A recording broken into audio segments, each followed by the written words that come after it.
Okay, in this video we're going to look at set notation, and then in the second video we're going to tie in the set notation with Venn diagrams.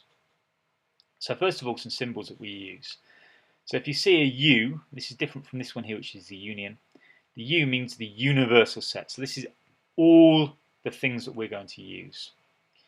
U you've come across before is the union, and this kind of N is an intersection.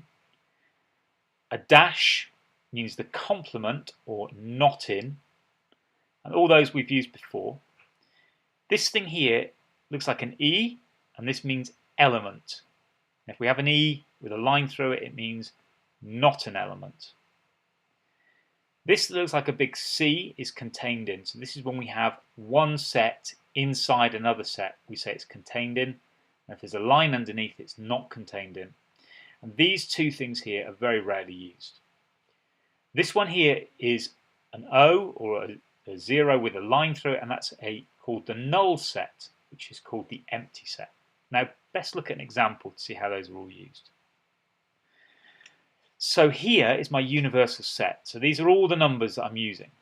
So I know that I'm not using numbers like 10 or 11. It's all the numbers from 1 to 9. A is the odd numbers, B is the prime numbers, and C are the square numbers. So I'm going to find all the elements of A. So the elements of A are the odd numbers, 1, 3, 5, 7, etc. The elements of B, I want the prime. Now remember, 1 is not prime, but 2 is. So all of those are 2, 3, 5, and 7. And the square numbers, 1, 4, and 9. Now we're going to look at some of my symbols.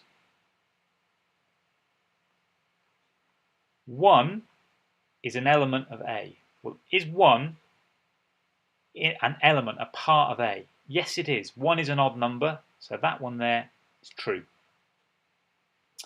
8 is not an element of C. Now C are the square numbers, so 8 is not a square number, so that's also true. B is contained in A. That means that the set of B, the whole of that, is inside A. All the prime numbers inside A? Well, that's not true. Nearly all the prime numbers are odd numbers, but there's also that 2, so that's false.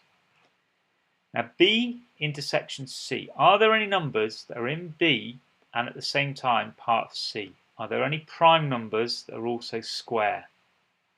And the answer to that is none at all. None whatsoever, so it's called a null set. So that's true. It is an empty set.